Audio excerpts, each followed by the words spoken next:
ఓం నమః శివాయ. ఓం నమో నారాయణాయ. ఓం శ్రీ కర్మ నివారణ నరదృష్టి నివారణ కాళభైరవాయ నమో నమః. ఓం కాళకాలాయ విద్మహే కాళాతీతాయ ధీమహి తన్నో కర్మ నివారణ నరదృష్టి నివారణ కాళభైరవ ప్రచోదయాత్.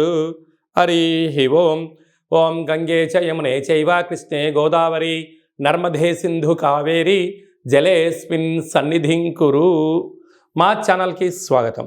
చూస్తున్న వీక్షకులకు ప్రేక్షకులకు ప్రియ కాళభైరవ భగవద్బంధులకి స్వాగతం పలుకుతూ మమ్మల్ని ఎంతగానో ఆదరిస్తూ ఉండబడినటువంటి ప్రియ సోదరీమణులకు, సనాతన ధర్మ సంరక్షకులకు, అలాగనే జ్యోతిష్య అభిమానులకు, పుష్కర స్నాన ప్రియులకి స్వాగతం పలుకుతూ అందరికీ ఈ యొక్క నర్మదా నదిలో ప్రవహించేటువంటి నదికి ఈ సంవత్సరము పుష్కరాలు వస్తున్నాయి కనుక మనమందరం కూడా పుష్కర స్నానాన్ని ఆచరింపచేసుకుందాం. దేవగురు బృహస్పతి యొక్క ఆశీస్సులు పొందుదాం. ముక్కోటి దేవతల యొక్క ఆశీస్సులు పొందుదాం. గతించినటువంటి పెద్దవారందరికీ అక్కడ పిండ ప్రదాన కార్యక్రమాలు చేసుకొని వారి ఆత్మలను తృప్తిపరచుకొని వారు ఎప్పుడైతే గతించిన వారు ఆత్మ ఎప్పుడైతే తృప్తి చెందుతుందో మనందరికీ శ్రీరామ రక్ష కనుక వారి ఆశీస్సులు పొందే ప్రయత్నం చేద్దాం. 1/5/2024 నుండి 15/5/2024 వరకు పుట్టినటువంటి వారందరికీ కూడా ముందస్తుగా జన్మదిన శుభాకాంక్షలు. గతంలో వివాహం చేసుకున్న వారికి వివాహ వార్షికోత్సవ శుభాకాంక్షలు. ద్వాదశ రాశుల్లో గ్రహ గమనాన్ని ఒకసారి వీక్షింపచేద్దాం. మేషరాశిలో రవి మరియు శుక్ర సంచార స్థితి.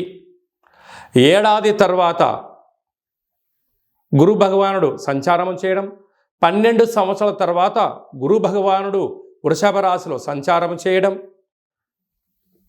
కన్యరాశిలో కేతు సంచార స్థితి, కుంభరాశిలో శనిచర స్వామివారు స్వక్షేత్ర సంచార స్థితి, మీనరాశిలో కుజుడు బుధుడు రాహు సంచార స్థితితో ద్వాదశ రాశుల్లో గ్రహ గమనాలు ఈ విధంగా ఉన్నాయి. చైత్రమాస అమావాస్య సందర్భంగా తులారాశి వారు ఎలాంటి విధి విధానాలు పాటించాలో ఈ వీడియోలో సవివరంగా సంపూర్ణంగా తెలియజేసుకుందాం. తులారాశిలో ఏ నక్షత్రాలు వస్తాయిగా చిత్తా నక్షత్రంలోని 3వ పాదం 4వ పాదం, స్వాతి నక్షత్రంలోని 4 పాదాలు, విశాఖ నక్షత్రంలోని 1, 2, 3 పాదములు కలిపితే తులారాశి అవ్వడం జరుగుతుంది. చాలామందికి పుట్టినటువంటి కాల సమయంలో డేటా ఆఫ్ బర్త్లో లేనటువంటి ఏకైక కారణం వలన పేరు యొక్క మొదటి అక్షరాన్ని అనుసరిస్తూ ఆ రాశిని తెలుసుకునే ప్రయత్నం చేద్దాం. రా, రి, శ్రీ, రు, రే, రో, తా, తి, తు, తే అక్షరాల వారందరూ కూడా తులారాశి జాతకులే. తులారాశి యొక్క అధిపతి శుక్ర భగవానుడు. వీరికి 12 సంవత్సరముల తర్వాత వృషభ రాశిలోకి శత్రుస్థానంలో గురు సంచారము చేయడము కొద్దిపాటి ఇబ్బందికరము అని చెప్పి గమనించగలగాలి. అలాగనే వీరికి పంచమ స్థానంలో శని భగవానుడు స్వక్షేత్రకారకుడు, 6వ స్థానంలో కుజ బుధ రాహు సంచార స్థితి, సప్తమంలో రవి శుక్ర సంచార స్థితి, అష్టమంలో గురు సంచార స్థితి ఉండడం వలన సున్నితమైన స్వభావం కలిగి సాఫ్ట్వేర్ హార్డ్వేర్ రంగాలలో వీరి పని వీరి చేసుకొని వెళ్ళిపోయేటువంటి వారు తులారాశి జాతకులు. ప్రతి విషయాన్ని క్షుణ్ణంగా పరిశీలించడం, అర్థం చేసుకొని మాట్లాడడం, సమాజానికి ఒక మంచి సలహా మెసేజ్ ఇవ్వాలి అనేటువంటి వీరి యొక్క తపన వీరికి చాలా అధికంగా ఉంటుంది. కాకపోతే వీరిని అందరూ పోపులో అంటే కరేపాకులాగా వాడుకొని వదిలేసే రకాలు అధికంగా ఉంటారు. కానీ వీరికి తెలుసు నా యొక్క సమయాన్ని వీళ్ళు వాడుకుంటున్నారు, నా దగ్గర ఉండబడిన నాలెడ్జ్ని వీళ్ళు ఉపయోగించుకుంటున్నారు అని చెప్పి తెలుసు. అయినను బంధుప్రీతి, స్నేహప్రీతి, బంధుత్వాలను స్నేహాన్ని వదులుకోలేక వాళ్ళు వీళ్ళను సద్వినియోగపరుచుకుంటున్నారు అని తెలిసినా కూడా ధర్మం కోసం న్యాయం కోసం పనిచేసేవారు ఎవరయ్యా అంటే తులారాశి జాతకులే.